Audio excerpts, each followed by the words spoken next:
Huang had never posted on X, not once. He broke that silence for a letter to stop Washington from banning the AI you run on your machine. 230 companies signed it. Anthropic's name is not on it. NVIDIA didn't just sign that letter.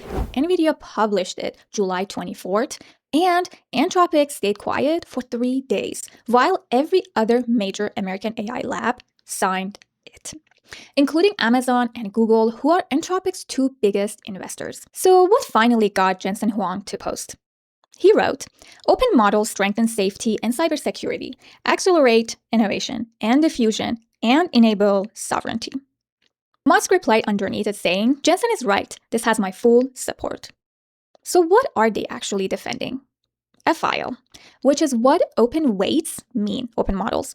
The model itself downloaded, and you're not borrowing it, you're keeping it. Here's what that looks like in practice. In mid-July, a Chinese lab called Moonshot shipped Kimi K3 with 2.8 trillion parameters. Then they published the full weights for free. The download is about 594 gigabytes. Think about what that means. Nobody can raise its price. Nobody can deprecate it. Nobody can switch it off because the government demands it. Now think about the last architecture document that you wrote. Somewhere in it, I bet you had a line that was saying, what happens if the vendor you're using fails? Maybe it names a backup model. Maybe it says you'd host it yourself. Maybe it's one sentence. If this vendor doubles pricing, we're gonna have to move and find a different one. It only works if the models you'd move to stay legal to download. That's what Washington is deciding right now. Hey, I'm Edna. I read the primary documents, so you don't have to. And I tell you what they cost you. So subscribe now. And at the end of this video, I'm gonna walk you through the exact policy layer that keeps working when the model underneath it changes. A file that lives in your repo in Cloud Code that you can build this week and commit tonight. But you need to see who's actually fighting over this first. 230 companies signed the letter. Amazon signed it, Google signed it. Both of them have money invested in Anthropic. So why is Anthropic the one lab not signing it, the letter? 3 days later, Dario Amodei answers that question. He publishes on Anthropic's own site, and he bolds this part himself. Anthropic has never advocated for a ban on open weights, open models. He also went on to say, open weights models that don't have dangerous capabilities are a public good. They do not cost anything besides the compute needed to run them, and they provide value to businesses, developers, and researchers. He then goes on to say, this brings me to the open letter. I agree with much of it. Open weights expand access to the AI economy. They strengthen competition. But Anthropic's name still isn't on the list that signed the letter. Meanwhile, everyone else is piling in. Satya Nadella of Microsoft backs it the same day. Sundar Pichai of Google endorses it. SpaceX, Elon Musk's puts its name on that letter. But let's stop reading that list together as a moral coalition. Let's instead read it as a list of what each company sells. Jensen sells chips, GPUs. To run a 500 gigabyte model file, you need serious hardware. So when NVIDIA argues for open models, that's them basically selling you their chips. And the market has bet against him before. When DeepSeek's open model landed in early 2025, NVIDIA lost $600 billion in a single day because investors read cheap open models as fewer chips sold. Jensen's whole argument, though, is that they got it all backwards. More free models means more organizations are going to run AI, which means more compute and infrastructure is needed, not less. He might be right in this. He's also the one selling all the compute. And Dario sells frontier access by the token. That's basically the whole company, right, that he runs. Open weights, open models don't threaten Anthropic's business model as much. But nobody on that page, on that letter, is fighting for you. They're fighting over which one of them you rent from first. So here's where it actually breaks. On the economics, Dario argues with the letter. He says so. Open weights models expand access. They strengthen competition. They give customers control. He disagrees with one paragraph though, the safety one. The letter argues open models make AI safer. More people inspect the model. More people find the flaws. Dario though says there is not enough evidence for that. He thinks the opposite is at least as likely, and he wants that settled by testing models before release instead of assuming that upfront. All 230 of those companies who signed the letter make money if open weights open models are legal. Every argument in that letter points back to that point, except one. The safety paragraph is the only part that isn't about money, and Anthropic is the only company calling them out on it. David Sachs, who advised the White House on AI, said publicly that Anthropic is using safety to protect its closed model business.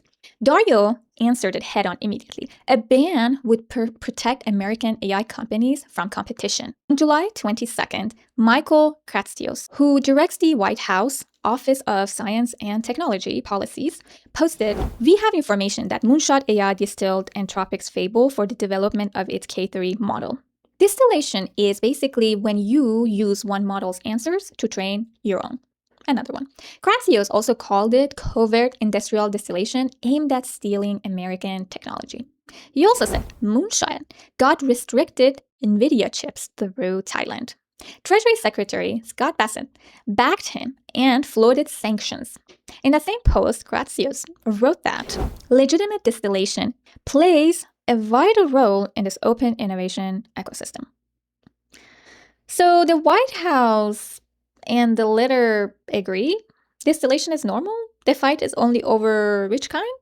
Okay, but so what's the evidence against Moonshot? Kratsios published none. Braden Hancock, who co-founded Snorkel AI, told TechCrunch, "There's just not even frankly time, right?" Fable had only been publicly available since July 1st. K3 shipped roughly 2 weeks later. And a Moonshot engineer, Randy Jian, put it on X. He said, "We trained a brand new frontier model in just 15 days. Guinness World Record stuff." The narrower version that some Fable data ended up in later fine-tuning is possible. Distillation is part of the story and nowhere near all of it. So when this lands on your desk as a mandate and legal says no Chinese models, understand what it's built on. An allegation with nothing published behind it, no proof. You can't change things here, but there is one thing that you can control here. Right now, if you use Claude Code, your rules probably live in your claude.md file. Don't touch the production database. Don't push to main. Don't read the environment variable. But that's the naive default because these are just advice you're giving to a model. Swap the model and you're re-rolling the dice on whether the new model can understand the advice you gave it. The expert move is to stop asking and start enforcing. In Claude Code, that's called a hook, which is basically a shell script Claude Code runs at a fixed point in its own lifecycle. It's not in the prompt or claude.md file. The model never interprets it and cannot argue with it. Here is how to set it up.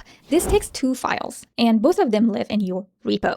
First, make a folder inside your project for them. File 1 is called guard. This is the thing that actually says no. It's a shell script, and here's how it works.